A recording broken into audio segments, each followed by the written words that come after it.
Joe.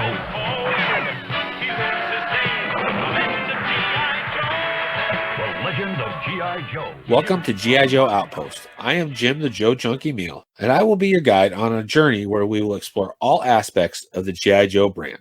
We'll be going year by year, beginning in 1982, the Real American Hero era, or ARA for short, and continue exploring to the current day. We will include Sergeant Savage, Extreme, O-Ring releases of the late 90s, the New Sculpt era, Sigma 6, 25th Anniversary, Modern Sculpt, and Classified. Each year will have a show that highlights the toys, the comic books, and the cartoons. We'll also be spotlighting creators, merchandising, licensed items, and any other items that I find interesting along the way. But before we get too far in, I want to dig into my past briefly on how my Joe origin story unfolded. Now back to G.I. Joe. I was aware of the new Joes coming out in 1982, but I didn't start collecting until around 84, 85. Around that time, I began getting figures and vehicles as gifts for birthdays and Christmas. At this time, I was watching the cartoon, obtaining vehicles and figures along the way.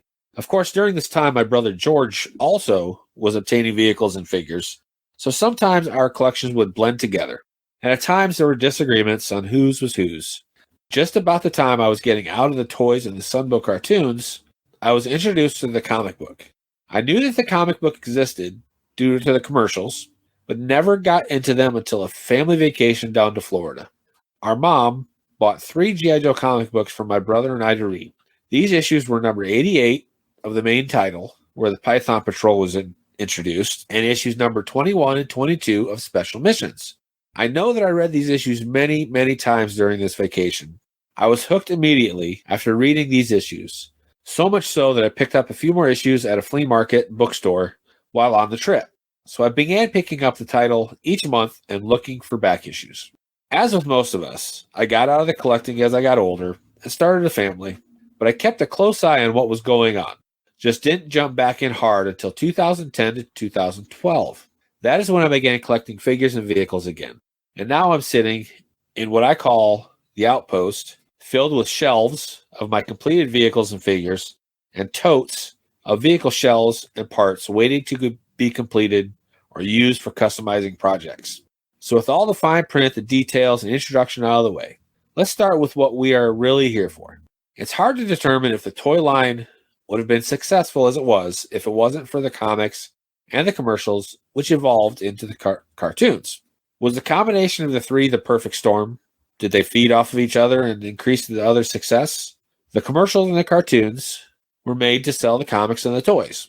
The toys sold as well as they did because of the success of the comics, commercials, and cartoons. They are all intertwined and each important to the success of G.I. Joe. So let's break down each of these areas pre-1982. G.I. Joe will return after these messages.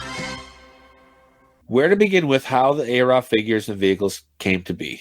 I want to focus on some of what made the action figures and vehicles stand out from the rest of the toys on the shelf at the time. G.I. Joe was in response to Kenner's huge success with the 3 3/4 Star Wars figures. But Hasbro went beyond the design of the 5 points of articulation of the Star Wars figures. They added knees and elbow joints for better play, which many kids, including myself, were swayed by this improved articulation. The Joe figures also included more accessories with them, which was a key point when trying to convince your parents to buy a new toy. Many of the figures and vehicles were rooted or based on some sort of real-world military equipment. And the package art, where do we begin with that? It was the best. It would grab your attention and wouldn't let go. The front and the back art, the file cards, the cross-sells were innovative and something that became an industry standard. During the toy episodes, we were going to discuss how some of this changed over the years. We're going to discuss the new vehicles and figures for that year. And my guest and I will give our top 3 favorite figures and vehicles and what we would consider the craziest toy that came out that year. And of course, anything else that comes up, stories, how we obtained some of these, and what we remember about them. What's in store for G.I. Joe? Find out in Marvel Comics. As the toys were in development at Hasbro, they approached Marvel to create a comic book to coincide with the launch of the toy line. And if you've listened to any interviews or panels that included Larry Hama, you know the story that he was the last person that was asked to write the G.I. Joe comic. Not because he was the first one to say yes. He was literally the last person in the Marvel office. There were some perfect storm moments in the creation of the comic book. Larry was getting ready to pitch a story idea called Fury Force, which would include Nick Fury's son leading a team to fight terrorists and other enemies. Larry was able to evolve many of these characters into characters in the G.I. Joe comic book.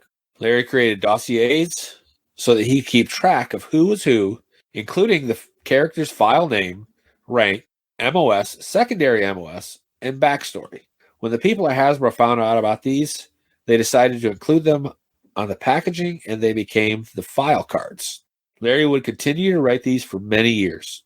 And let's not forget legendary artist Herb Trimpe, who worked on the book throughout the first year, and his realistic art style that attracted many kids and adults to the book. It fit Larry's writing very well. So the book evolved over the 12 years that Marvel was producing it. And we're going to share some thoughts on how it changed by discussing the following points. Briefly discuss the storylines for that year, new characters that were introduced, characters that made the ultimate sacrifice, characters that contributed during the year, and my guest and I will highlight our favorite storyline or moment of that year. We're also going to discuss other comics that the Joes were in, including G.I. Joe Extreme, Devil's Due, IDW, even the Transformers crossovers. Let's not forget the 3D titles and other minor appearances that people don't realize the Joes were in. G.I. Joe will return after these messages. So in 1983, about a year after the toys and the comics had been out, was the first G.I. Joe cartoon miniseries, which exponentially increased the number of kids and adults that were exposed to the brand. But this wasn't the first time that the Joes were animated. The toys and the comics had different styles of commercials, but both had animation. These commercials evolved into what would become the Sunbow miniseries, and due to the popularity of these miniseries, Sunbow moved forward with 2 seasons and an animated movie. Then there was a short break, and DIC, or DEEK, completed a miniseries and 2 seasons of their own. In the mid-90s, there was Extreme. In the early to mid-2000s, there was a few one-shot directed DVDs, Sigma 6, Resolute, and then there was Renegades, a series that ended too quickly, and we will discuss all of these as well as anything else that we dig up along the way. With the large number of Sunbow cartoons that were released, we will begin discussing these episodes in the first cartoon episode, covering about 10 to 15 episodes. This will allow us to give appropriate amount of attention to each episode. We will announce the episodes that will be covered on the next cartoon episode so that you can follow along, unless, of course, you are like many of us Joe fans and have the episodes memorized already. So my guests and I will analyze our favorite episodes. We'll give a brief description of each of the episodes that we're going to highlight. We're going to cover the craziest episode and the most significant episode. We'll also be discussing some of the creators of the cartoons as well. Above and beyond the toys, comics, or cartoons were all of the merchandise and peripheral items that were created over the years. We'll discuss these items and break down how this fits into the merchandising and the overall brand recognition of G.I. Joe. Some of these items are puzzles, catalogs, vehicle blueprints, insert advertisements, birthday supplies, Halloween costumes, video games, magazines, lunchboxes, food items, and anything else that we can dig up that doesn't really fit into the main 3 segments. Now, it's going to be difficult to cover everything for each year, but we'll do our best to highlight as much as we can. Simply put, we're just fans of G.I. Joe that are wanting to learn more about a brand that we enjoy and want to share with others and get our stories out. Everybody's got a story about G.I. Joe, and maybe yours is similar to ours, maybe not, but it'll be fun to know what's out there. You can find me on Facebook as Jim Miel, M-I-E-L, or on Twitter at Jim the Joe Junkie. Thank you for listening to episode 0 of G.I. Joe Outpost.